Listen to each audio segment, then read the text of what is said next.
The simple phrase in our first reading from the Old Testament today that states that God's ways are not the ways of humanity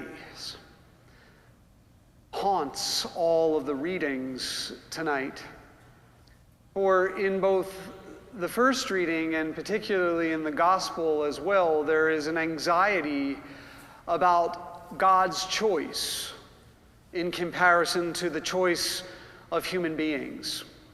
And we see that throughout both of those readings, God is doing something that humanity cannot understand, cannot comprehend.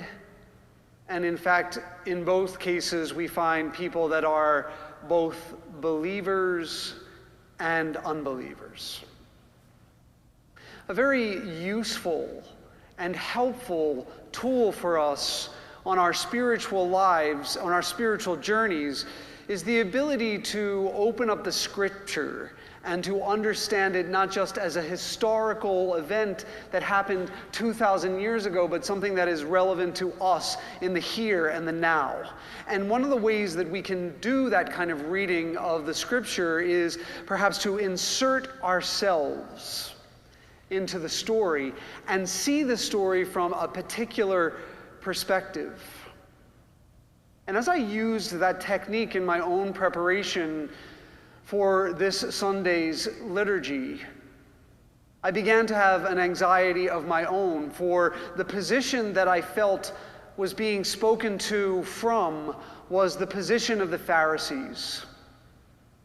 Because aren't we more like the Pharisees than any of the other characters in this evening's gospel? Aren't we the ones who are faithful? Aren't we the ones who continue to go to church when the world is telling us that that is foolishness and folly?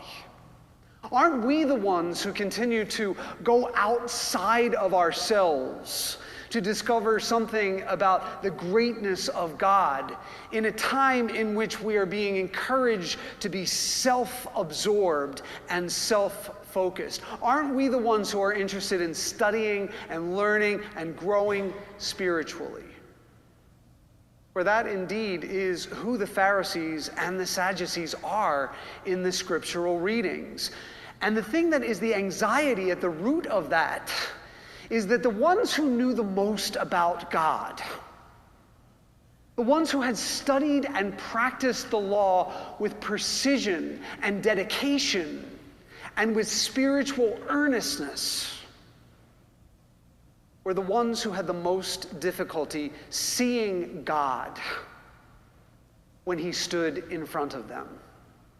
And in fact, that anxiety, the certainty that they had about how God acts in the world was so rooted in the knowledge and the practice that they had accumulated that it had created such an anxiety in them that they needed to kill Jesus. I sometimes wonder whether our Lenten practices can sometimes have that numbing effect on our spiritual lives. Whether we can fall into a routine of repeating the same thing year after year in a way that maybe benefits ourselves quite well and is comfortable enough for us that it doesn't really disturb our perspective, and in fact may not help us to grow at all. For our spiritual lives, if we are to take the gospel seriously, is about waking up, about removing the blindness of the limitations of our own human understanding and seeing the awe and the magnificence and the glory of God in front of our very eyes. Our vocation is, in fact, to never take anything for granted in the world, to approach all things in newness, in awe, and in wonder, and to foster and create a sense of openness, receptivity, curiosity for the way that the magnificence of God may appear in front of our eyes. And we practice that openness for fear that God may stand in front of us in our very lives, and we might find ourselves in that terrible and tragic situation of rejecting God in favor of ourselves. Our blindness is something that we are called to be attentive to. And our blindness is a metaphor for our limitations. In our faith life, in our liturgy, we are given those moments that disrupt the normal activity of our everyday lives, and the Scripture breaks through the ordinariness of our everyday experience. The real presence of Christ manifests itself in the Eucharist here on this very table, and we who see with the eyes of faith can see the largeness, can see the magnificence, can understand in humility and grace that God indeed is in our midst and can transform our very lives.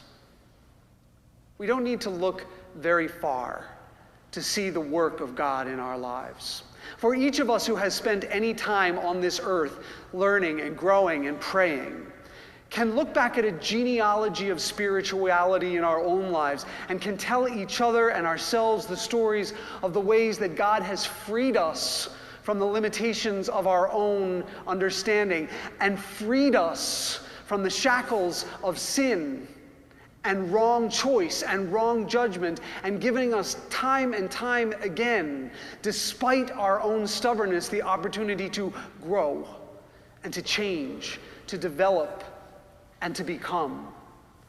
For ours is a journey in which day by day, week by week, year by year, season by season of our lives, our eyes become open to see the movement of God, not just when we gather together with one another in sacred spaces like this, but in the very world in which we live.